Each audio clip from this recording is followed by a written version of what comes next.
بسم اللہ الرحمن الرحیم۔ السلام علیکم ورحمۃ اللہ وبرکاتہ۔ آج میں آپ کو ایک ایسی لڑکی کی سچی کہانی سناؤں گی جس کو لو میرج کرنے کا بہت شوق تھا۔ تو کہانی شروع کرنے سے پہلے آپ سے گزارش ہے کہ آپ میرے چینل ہمنا وائس کو ضرور سبسکرائب کریں اور ساتھ دیے گئے بیل آئیکن کو لازمی کلک کریں تاکہ فیوچر میں آنے والی مزید ویڈیوز کی اپڈیٹس آپ کو ملتی رہے۔ ایک لڑکی جس کا نام سمرین تھا۔ سمرین اپنی دادی صفیہ کے ساتھ رہتی تھی۔ سمرین کے والدین بچپن میں ہی انتقال کر چکے تھے اور سمرین تب سے اپنی دادی کے پاس ہی رہتی تھی۔ سمرین کی دادی نے سمرین کو بہت لاڈ پیار سے پالا تھا۔ سمرین بھی اپنی دادی سے بہت پیار کرتی تھی اور پیار کے ساتھ ساتھ وہ اپنی دادی کی بہت خدمت گزار تھی، کیونکہ اس کے والدین کے انتقال کے بعد اس کی دادی ہی اس کے لیے سب کچھ تھی۔ اگر وہ دکھی ہوتی یا خوش ہوتی، وہ اپنی ذات سے متعلق ہر بات اپنی دادی سے شیئر کرتی تھی۔ سمرین کی دادی اتنی بری نہیں تھی کہ وہ گھر کے کام کاج نہ کر سکے۔ سمرین جب کالج چلی جاتی تو اس کی دادی اس کے گھر آنے تک گھر کے سارے کام نپٹا کر فارغ ہو جاتی تھی، اور پھر سمرین جب کالج سے آتی تو وہ اپنی دادی کو کسی بھی کام کو ہاتھ لگانے نہیں دیتی تھی، اور اس کی دادی اس سے اکثر کہا کرتی تھی، بیٹی مجھے یوں آرام کرنے کی عادت نہ ڈالو، جب تم شادی کر کے اس گھر سے چلی جاؤ گی تو تب بھی سب کام مجھے ہی تو کرنے ہیں، آخر تم بھی ایک بیٹی ہو۔ جیسے میرے والدین نے میری شادی کر کے مجھے یہاں بھیج دیا ہے تو میں بھی تمہیں اپنے پاس نہیں رکھ سکتی، اور پھر میں تمہارے والدین کو مرنے کے بعد کیا منہ دکھاؤں گی؟ بیٹیاں تو پرایا تن ہوتی ہیں، انہیں ایک نہ ایک دن اپنے گھر جانا ہی ہوتا ہے۔ دادی کی بات سن کر سمرین کی آنکھوں میں آنسو آ گئے اور وہ اپنی دادی سے کہنے لگی، دادی آپ اس طرح مرنے کی بات نہ کیا کریں، آپ ہمیشہ میرے ساتھ رہیں گی، اب بھی اور شادی کے بعد بھی، اور ہاں ابھی تو میں پڑھ رہی ہوں، ابھی تو میں نے شادی کے بارے میں سوچا تک نہیں، اور ہاں دادی آپ اس طرح پریشان نہ ہوا کریں، اللہ پاک ہم دونوں کے حق میں بہتر کرے گا۔ سمرین خوبصورت ہونے کے ساتھ ساتھ سلیقہ مند بھی تھی۔ سمرین نے بی.کام کی پڑھائی مکمل کر لی تھی اور وہ اب کسی بینک میں نوکری کر رہی تھی۔ سمرین کی دادی بہت خوش تھی کہ اللہ پاک نے مجھے اتنی سمجھدار اور حوصلے والی پوتی عطا کی ہے۔ سمرین کے دادا کسی حکومتی ادارے میں ملازم تھے۔ ان کے انتقال کے بعد سمرین کی دادی کو ان کی پینشن آتی تھی۔ پینشن کے پیسوں سے سمرین کی دادی گھر کا خرچ چلاتی اور سمرین کی جو تنخواہ آتی وہ اس سے سمرین کے دہیج کا سامان خرید کے لے آتی تھیں۔ سمرین کی دادی نے اب دوبارہ سے سمرین کو شادی کا کہنا شروع کر دیا تھا۔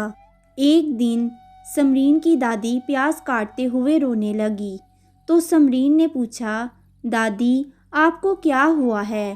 سمرین کی دادی نے کہا، جب میں اس دنیا سے چلی جاؤں گی نا تب تمہیں اپنی دادی کی باتیں بہت یاد آئیں گی، اور یہ آنسو جو میرے بہہ رہے ہیں نا پیاز کاٹنے سے نہیں بہہ رہے، یہ تو تمہاری شادی کی فکر میں بہہ رہے ہیں۔ سمرین نے کہا، دادی میں شادی سے کب انکار کر رہی ہوں، مجھے بس تھوڑا سا وقت چاہیے، اب فی الحال میں کسی لڑکے سے ملنے اپنے دوست کے ساتھ کیفے جا رہی ہوں، اگر مجھے وہ پسند آ گیا تو میں شادی کے لیے تیار ہو جاؤں گی اور اسی سے شادی کروں گی، اور خدا کے لیے آپ رونا چپ کریں۔ اور پھر سمرین اپنی دوست کے ساتھ کیفے گئی۔ سمرین کی دوست کا نام عاشی تھا۔ سمرین جس لڑکے سے ملنے کیفے گئی تھی اس لڑکے کی ملاقات سمرین سے فیس بک پر ہوئی تھی، مگر سمرین نے جب اس لڑکے کو حقیقت میں دیکھا تو وہ حیران رہ گئی اور اپنی دوست عاشی کے ساتھ واپس آ گئی۔